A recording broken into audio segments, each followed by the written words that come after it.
Pour discuter de ce sujet, nous recevons sur le plateau de ce journal M. Boukhari Mohamed Mohamed, colonel à la retraite, expert en stratégie et communication.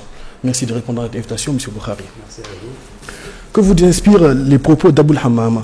Pourquoi parle-t-il exemple de trêve pour les pays n'ayant pas participé à la coalition contre Al-Qaïda?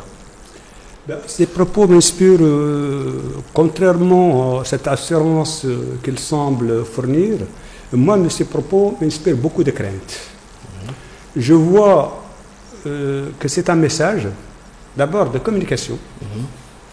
Il veut donner plus de confiance à ces hommes qui ont été quand même assez affaiblis. Il les reconnaît même quelque part, parce que je crois savoir qu'il dit qu'en plus des contraintes du Sahara, ils ont aussi une autre contrainte très difficile, c'est ce qu'il appelle qullat al-nusra, c'est-à-dire la rareté des partisans. Malgré cela, il dit que le combat continue. D'accord. Revenons un peu au rapport de la Mauritanie avec le terrorisme. Quelles ont été les réponses mauritaniennes à ce phénomène? Bon, la réponse de la Mauritanie du temps où j'étais dans l'armée, il y a quelques mois, elle avait établi une vision stratégique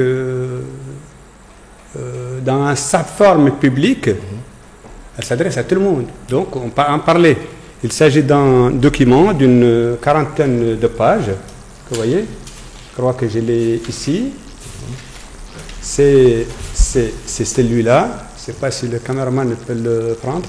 Ok, la Mauritanie face au défi terroriste. Voilà, la Mauritanie face au défi terroriste. Ça, c'est un document public qui est ouvert à tout le monde, pas un document classifié. Il a fait ses preuves. Ça fait quand même 5 ans qu'on connaît un certain calme. Seulement,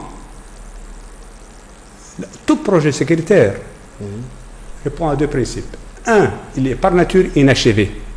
C'est un travail continu. 2, il est par nature changeant. Alors, je pense qu'aussi, maintenant, peut-être il y a lieu de revoir qu'est-ce qu'il faut changer dans notre perception de la menace. Parce que la menace, quand même, connaît des nouvelles reconfigurations. D'accord. Y a-t-il un moyen de lutte typiquement mauritanien contre le terrorisme? Ah oui, jusqu'à présent, c'est la Mauritanie qui lutte contre le terrorisme, mais le terrorisme est mondialisé. Alors la réponse est obligatoirement aussi globalisée. La Mauritanie n'est pas seule dans ce combat, comme elle n'est pas la seule victime. Elle travaille avec d'autres, mais elle, essentiellement, s'appuie sur ses propres moyens. D'accord. Une menace comme celle-là peut-elle être totalement contenue? Voyez-vous les risques? Quels sont les risques et quels sont les risques? Oui, ce que j'ai dit, que c'est un projet inachevé. Et c'est un projet toujours changeant. Alors, de ce fait, je ne sais pas que ce qu'on entend par contenu, le risque zéro n'existe pas. Il ne faut jamais baisser la garde. Surtout quand on a l'impression que ça va bien, que tout est calme. Parce que c'est justement à ce moment-là où ça explose, le terrorisme. Le terrorisme aujourd'hui est un mal qui frappe partout. Comme vous venez de le dire tout de suite, que ça ne concerne pas seulement la Mauritanie, mais le monde en général. Pensez-vous que la solution est vraiment mondiale? Absolument, absolument. Mais il faut dire aussi que les causes du terrorisme, je mets entre guillemets, les causes du terrorisme, c'est aussi mondial.